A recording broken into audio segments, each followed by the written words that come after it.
राधे राधे दोस्तों। आज मैं लेके आई हूँ हरतालिका तीज व्रत में अगर किसी महिला माताएं बहनें जो होती हैं उनको रजस्वला या मासिक धर्म या पीरियड आ जाए तो कैसे पूजा करें, ये दुविधा सबके साथ रहती है। देखिए, कोई इतने सारे त्यौहार पड़ते हैं तो कभी ना कभी किसी न किसी नारी को ये इस दौर से गुजरना ही पड़ता है। हर त्यौहार तो नहीं मिल पाते हैं, लेकिन फिर भी मन में ये रहता है कि मैंने इतनी तैयारी करी, हम पूजा नहीं कर पा रहे हैं। तो यही दुविधा है कि साल का ये सबसे बड़ा त्यौहार होता है विवाहित महिलाओं के लिए, जो अपने पति की लंबी आयु के लिए ये व्रत रखती हैं। देखिए, इसमें इतना टेंशन लेने की ज़रूरत नहीं है, ज़्यादा सोचने की आवश्यकता नहीं है, क्योंकि ये बिल्कुल नेचुरल होता है। तो उसका जो समय है वो उसी समय पे ही होता है। लेकिन बहुत सी सारी माताएं बहनें होती हैं, बहुत ज़्यादा टेंशन ले लेती हैं। जो 2 दिन बाद आने वाला पीरियड होता है वो पहले आ जाता है, इसलिए एकदम नॉर्मल स्थिति में रह के देखिए, जब पूजा करने लायक रहेंगी तो पूजा तो करेंगी ही। अगर पीरियड आ गया तो उसमें आपको मानसिक रूप से जो पूजा होती है वो करनी रहती है। अगर आपके घर में आपकी देवरानी जेठानी या आपकी सास है, जो भी है, आप उनसे ये पूजा करवा सकती हैं।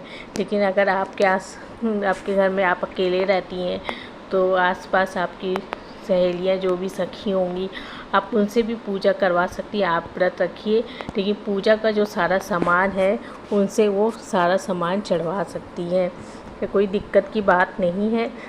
लेकिन पूजा व्रत तो आपको रखना है। ये व्रत जो होता है ये छोड़ा नहीं जाता है।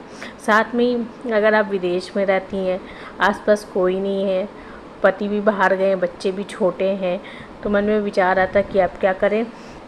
देखिए, आपको फिर कुछ भी नहीं करना है, बस भगवान से क्षमा मांग लीजिए कि अभी ऐसी स्थिति नहीं है कि हम आपकी पूजा कर पाएँ। तो इसलिए मानसिक रूप से आप पूजा करते रहिए। ऑनलाइन आप कथा सुन सकते हैं, भजन वगैरह सुन सकते हैं, वो करिए। जब आप पूर्णतया से शुद्ध हो जाएं तब आप ये पूजा कर लीजिए। सुहाग तभी ले सकते हैं।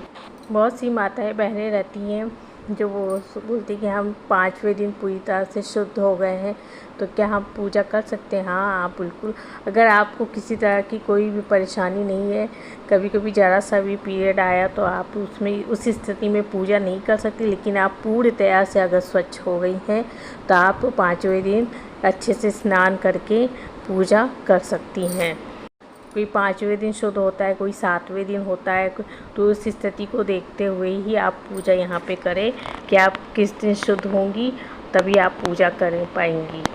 देखिए, ये सुहाग का मतलब त्यौहार होता है, तो बहुत सी माताएं बहनें जो होती हैं वो बोलती हैं कि पीरियड में क्या हम 16 श्रृंगार कर सकते हैं। तो देखिए, जो नया कोरा जो होता है, आपने नई साड़ी बनवाए, पूरा सामान नया लेके आए, वो आप मत पहनिएगा। आप पुरानी कोई सी भी एक साड़ी पहन लीजिए। अपनी शादी की कोई साड़ी पहन सकते हैं, आप लहंगा पहन सकते हैं, जो भी पहन के आप श्रृंगार कर लीजिए। लेकिन सूखा सिंदूर नहीं लगाया जाता है, और जो पैरों में आलता लगाते हैं वो नहीं लगाते हैं। उसकी जगह आप मेहंदी लगा सकती हैं। और जब पूरी तरह से आप शुद्ध हो जाएं तब आप सिंदूरा से सिंदूर पहले गौरा माता को अर्पित कर दीजिए, उसके बाद ही उनसे वो सिंदूर ले सकती हैं सिंदूरा से, जब आप पूरी तरीके से स्वच्छ हो जाएंगी। अगर आपको पहले से ही पता है कि हमारी डेट आने वाली है तो किसी दूसरे से ही सामान वगैरह पहले से ही बोल दीजिए, या आपने गांव में जाके पूजा कर सकती, नहीं जा पा रही हैं तो घर पे ही किसी को बुला लीजिए, या आप अपने पति से भी ये पूजा करवा सकती हैं।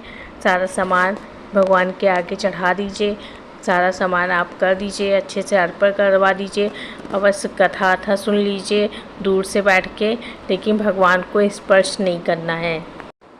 क्योंकि हमारे शास्त्रों के अनुसार अशुद्धि की जो स्थिति होती है महिलाओं को 3 दिन की होती है।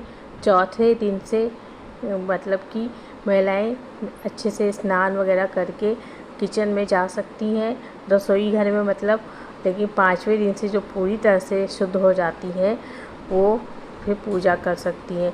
लेकिन जिनको छठे 7वें 8वें दिन शुद्ध होती हैं वो उसके बाद से ही भगवान की पूजा वगैरह कर सकती हैं। दोस्तों ये कुछ थे मतलब दुविधाएं जो मैंने आपकी दूर करी। वीडियो पसंद आया तो मेरे चैनल को सब्सक्राइब कर लीजिएगा। धन्यवाद।